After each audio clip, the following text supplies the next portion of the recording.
প্রেরিতদের কার্যবিবরণীতে সাধু লুক প্রভু যীশুর স্বর্গে আরোহণ করার প্রেক্ষাপট বর্ণনা করার সময় লেখেন, প্রভু যীশু বলেন প্রেরিত 1:8 কিন্তু পবিত্র আত্মা তোমাদের ওপর আসিলে তোমরা শক্তি প্রাপ্ত হইবে, আর তোমরা জেরুজালেমে সমুদয় জিহুদা ও সমরিয়া দেশে এবং পৃথিবীর প্রান্ত পর্যন্ত আমার সাক্ষী হইবে।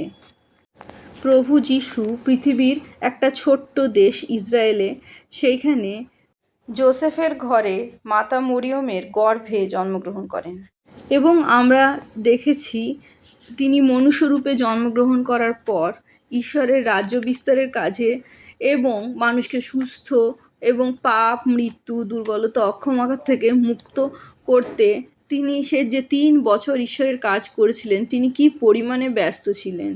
তা সত্ত্বেও তিনি সেই কাজ শুধু ইসরায়েল এবং তার পার্শ্ববর্তী এলাকার মধ্যেই সীমাবদ্ধ তার কাজ ছিল। মানুষ নিজেকে পাপ থেকে মুক্ত করতে পারবে না বলেই ঈশ্বর নিজে এই পৃথিবীতে এসেছিলেন। প্রভু যীশু ঈশ্বরের পুত্র, স্বয়ং ঈশ্বর। তিনি ক্রুশে আরোহণ করেছিলেন মানুষের পাপভার গ্রহণ করে। যারা তাকে বিশ্বাস করবে যে প্রভু যীশু একমাত্র পরিত্রাণের পথ, পিতা ঈশ্বরের সাথে মিলিত হওয়ার পথ, তারা প্রত্যেকে প্রভু যীশুর ধার্মিকতা গ্রহণ করে পিতা ঈশ্বরের সাথে মিলিত হতে পারবে। ঈশ্বর এমন একটা জাতিকে বেছে নিয়েছিল যারা ঈশ্বরের অবাধ্য বারবার হয়েছে এবং নানা জাতির দাসত্ব করে গেছে সব সময়। এমনকি প্রভু যীশু যখন এসেছিলেন তখনও ইসরায়েল জাতি, জিহুদিরা রোমানদের দাসত্ব করছে। কিন্তু প্রভু যীশু যে পরিমাণে ঈশ্বরের রাজ্যের কথা মানুষের কাছে পৌঁছেছিলেন, তার থেকে প্রভু যীশুর প্রেরিতেরা এবং তারপরে সেই প্রেরিতরা যাদের শিষ্য করেছিলেন, তারা সারা পৃথিবীতে প্রভু যীশুই যে পিতা ঈশ্বরের কাছে পৌঁছানোর একমাত্র পথ, তিনি যে ঈশ্বর যিনি আমাদের দুর্বলতা সকল এবং আমাদের পাপের জন্য মৃত্যুবরণ করেছিলেন, সেই সুসংবাদ প্রত্যেকটা মানুষের কাছে দিয়েছিলেন। যারা তাকে বিশ্বাস করবে তাদের পাপের ভার প্রভু যীশু নিয়েছেন এবং সেই পাপ থেকে তারা মুক্ত হয়েছে। তাদের যে পাপের জন্য তাদের জীবনে যে মৃত্যু, দুর্বলতা, মলিনতা এবং রোগ ব্যাধি আছে, তাও প্রভু যীশুর ক্ষতর দ্বারা মুক্ত হতে পারে মানুষ যখন তারা প্রভু যীশুকে বিশ্বাস করেন। এবং এই সকল কিছু ঘটেছিল যখন পবিত্র আত্মা সেই প্রেরিত এবং তার প্রেরিতদের শিষ্য যারা ছিল, যারা প্রভু যীশুকে মানুষের কাছে পৌঁছায়, তাদের ওপর নেমে এসেছিল। আমরা দেখেছি প্রভু যীশু যে 3 বছর কাজ করেছিলেন, তার আগের ঘটনায় তিনি কোথায় ছিলেন এবং কিভাবে জীবনযাপন করেছিলেন তার কোনো উল্লেখ নেই।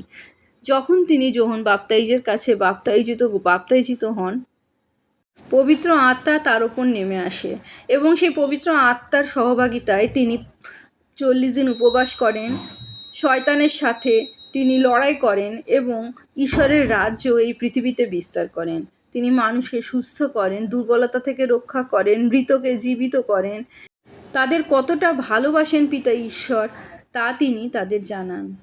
শুধুমাত্র শিষ্যদের নয়, যারা প্রভু যীশুকে বিশ্বাস করে তাদের প্রত্যেকের দায়িত্ব প্রভু যীশুর মাধ্যমে যে আমরা পরিত্রাণ লাভ করতে পারি, পাপ থেকে মুক্ত হতে পারি, অনন্ত জীবন লাভ করতে পারি পবিত্র আত্মার সহভাগিতায়, এবং প্রভু যীশুর মাধ্যমে আমরা পিতা ঈশ্বরের সাথে মিলিত হয়ে তার গৃহে থাকতে পারি। সেই সুসংবাদ, সেই সুসমাচার যেন আমরা আমাদের প্রতিবাসী এবং যারা প্রভু যীশু সম্পর্কে জানে না, আমরা তাকে জানাই। প্রভু যীশুই পথ, সত্য এবং জীবন।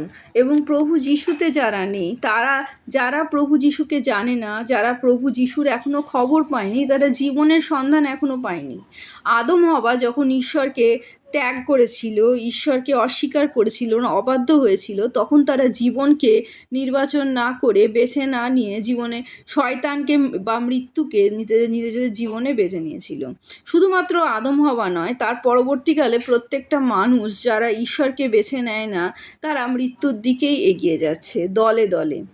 আর প্রভু যীশু সেই একমাত্র সংকীর্ণ পথ, যার মাধ্যমে আমরা পিতা ঈশ্বরের সাথে মিলিত হতে পারি।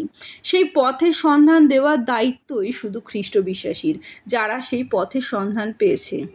কিন্তু এখন এই পৃথিবীতে যে শয়তানের শেষ সময় চলে এসেছে, সে চাইছে যত বেশি পরিমাণে মানুষ প্রভু যিশুর সম্পর্কে না জানুক। আমরা জানি এই পৃথিবীর কোনো মানুষ আমাদের শত্রু নয়, কিন্তু শত্রু এই পৃথিবীর পাপ আত্মারা, যারা যারা প্রত্যেকটা মানুষের হৃদয়ে কাজ করছে খারাপ কাজ করার জন্য, পৃথিবীতে বিশৃঙ্খলা ছড়ানোর জন্য। এবং আমরা পৃথিবীর চারপাশে যা কিছু পরিস্থিতি খারাপ দেখছি সব কিছু সৃষ্টি করছে তারা নানাভাবে। আমাদের জীবনেও দুর্বলতা, প্রাপ্তির অভাব, দারিদ্রতা, এই সকল কিছু আমরা এই শয়তানের প্ররোচনায় মুখোমুখি হয়ে থাকি। কখনো কখনো নিজেদের মানসিক চাহিদা পূরণ করতে, কখনো কখনো শয়তানের কল্পনার উপর বিশ্বাস করে আমরা জীবনে পাপ করি এবং মৃত্যুর দিকে এগিয়ে যাই। সেই মৃত্যুর থেকে রক্ষা পাওয়ার একমাত্র পথ প্রভু যিশু, যারা খ্রিস্ট বিশ্বাসী তারা জানে। মানুষ কোনো কিছুর ওপর নির্ভর না করে বেঁচে থাকতে পারে না।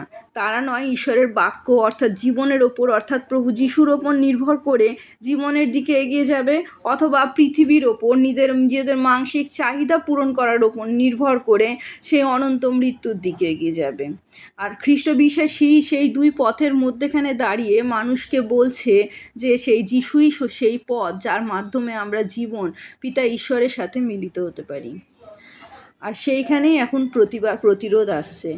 কিন্তু আমরা হয়তো মুখে আমাদের পারিপার্শ্বিক যে পরিস্থিতি, আমাদের দেশের, আমাদের রাজ্যের যা পরিস্থিতি, হয়তো আমরা মুখে প্রভু যিশুর কথা মানুষকে বলতে পারছি না। কিন্তু প্রভু যিশু বলেন, পৃথিবীর শেষ প্রান্ত পর্যন্ত তোমরা আমার সাক্ষী হইবে। সাক্ষী অর্থাৎ শুধুমাত্র যে মুখে বলে নয়, আমাদের জীবন ধারণ দ্বারা আমরা জীবনে কী নির্বাচন করছি, কী বেছে নিচ্ছি, তার মাধ্যমেও, আমাদের চরিত্রের মাধ্যমেও প্রভু যিশু প্রকাশ পেতে পারে। যখন দুর্বল পরিস্থিতিতেও আমরা ভেঙে পড়ি না, আমাদের রোগ দুর্বলতার মধ্যেও আমরা বিশ্বাস করি প্রভু যিশুর ক্ষতর দ্বারা আমরা সুস্থ হই এবং আমরা মৃত্যুর আগে মরে যাই না। যখন দারিদ্রতার মধ্যেও আমরা বিশ্বাস করি আমাদের যা কিছু প্রয়োজন পিতা ঈশ্বর দান করবেন, কারণ 23 গীতে বলা হয়েছে, সদাপ্রভু আমার পালক, আমার অভাব হইবে না। এবং আমাদের চারপাশের মানুষ আমাদের দুর্বল, আমাদের ভেঙে পড়া, আমাদের খারাপ পরিস্থিতির মধ্যেও আমাদের অন্তরের যে ভয়, যে পরিস্থিতির জন্য শেষ হয়ে যাব জীবনের, সেই ভয় যখন তারা দেখতে পায় না, বরং ঈশ্বরের উপর বিশ্বাস দেখতে পায়, যে খারাপ পরিস্থিতিদের জন্য যখন হৃদয়ের শান্তি আমাদের বিঘ্নিত হয় না, ঈশ্বরের শান্তিতে আমরা যে কোনো পরিবেশে শান্ত থাকতে পারি, তখন আমাদের জীবনের প্রতি তারা আকর্ষিত হয়। আমাদের জীবনের প্রতি নয়, আমাদের মধ্যে দিয়ে যে প্রভু যিশু প্রকাশ পায় তার প্রতি তারা আকর্ষিত হয় এবং তারা জানতে চায় আমাদের শান্তির উৎস কী। মানুষ যখন আমাদের সাথে খারাপ করে, আমরা প্রতিশোধের পথ বেছে না নিয়ে যখন ক্ষমার পথ বেছে নিই, তখন আমাদের মধ্যে প্রভু যিশু প্রকাশ পান এবং আমাদের জীবন ধারণ, আমাদের ব্যবহার, আমাদের কাজের মাধ্যমে মানুষ আকর্ষিত হয়।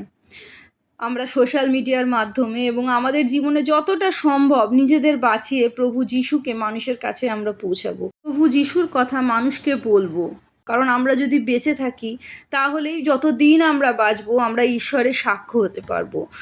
কিন্তু আমাদের জীবনের মাধ্যমে আমরা প্রত্যেকটা মুহূর্তে প্রভু যিশুকে মানুষের কাছে তুলে ধরতে পারি।